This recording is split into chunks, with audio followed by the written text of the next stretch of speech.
Pinupuri ka namin, O Diyos, Ama, Anak, at Espiritu Santo.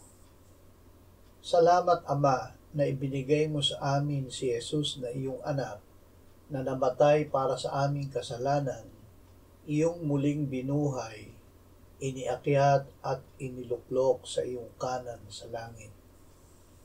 Salamat na ibinigay mo sa amin ang iyong banal na Espiritu at sa pamamagitan niya ay ibinuhos mo ang iyong pag-ibig sa aming puso.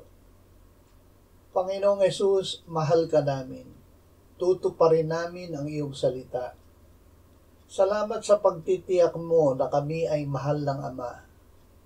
Nagagala kami na ang Ama at ikaw ay nananahan sa amin ayon sa iyong sinabi. Amen.